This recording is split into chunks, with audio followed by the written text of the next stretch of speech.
Hello mga Lodi. Ito maghahanap tayo ng mga ubi. Mga tuyo na yung mga dahon. Ito. Tingnan natin kung paano tayo makakakuha ng mga ubi. Mag-aani.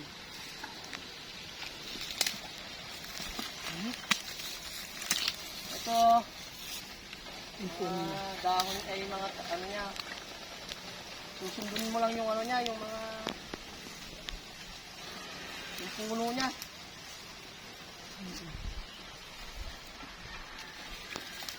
Yung sanang ano niya, sanang kahit tuyo na, ito susundin mo lang kung saan ang ano niya. Oh, pinakapuno niya ito. Tuyong tuyo na pero ito yung puno niya oh. Tuyo na.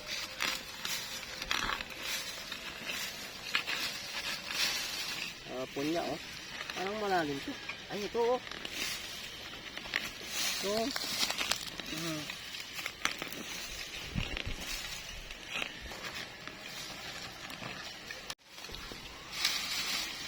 Ito po yung ano niya. Ikutin mo lang po ang gano'n para hindi siya ano.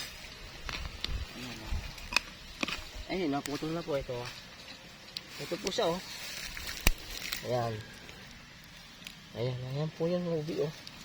Ito yung original na ubi. Kaya malaki ito.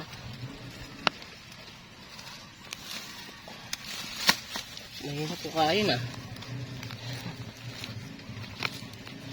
Ito lang oh. Oh. Ito po oh. Nakaisa na po tayo. Ayan. Hanap pa tayo doon mga Lodi. Ito, titingin tayo ulit.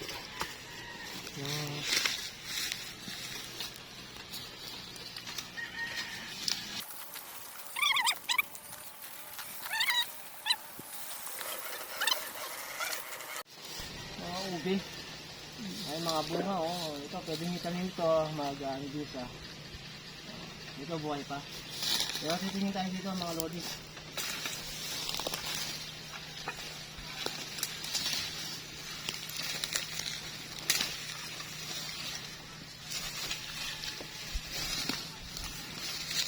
Ito po yung pinaka-ugat niya.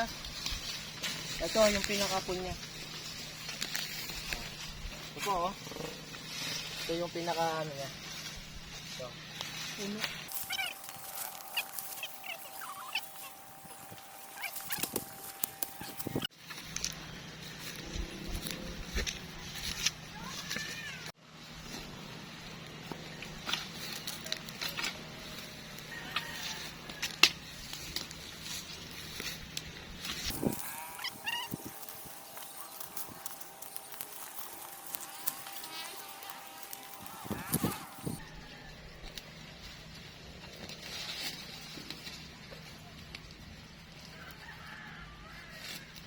Ito po yung ubi.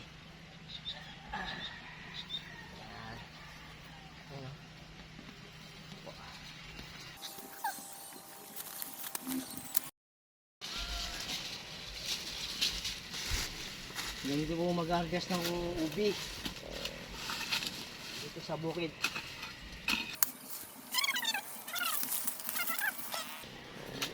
Malambot naman po yung lupa.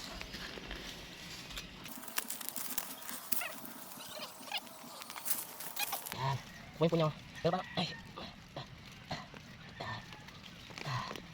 Ayan. Yung mga ubi. Ayan. Tapos, para po may susunod po siyang kukunin sa susunod ay tawag doon. Mabubunga po siya ulit.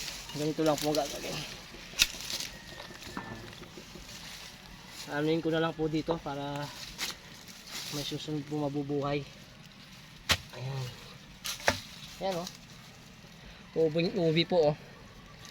Ayan. Tapos ito, tatanim ko po ulit para mabuhay po siya at magbunga ulit sa susunod na mag-harvest po ng mga ubi.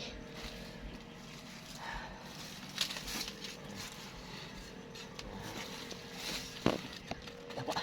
Ayan. Ayan po, pagbuhay natin ng ubi ngayon pag-harvest. Hello mga Lodi, ayan po. Ay.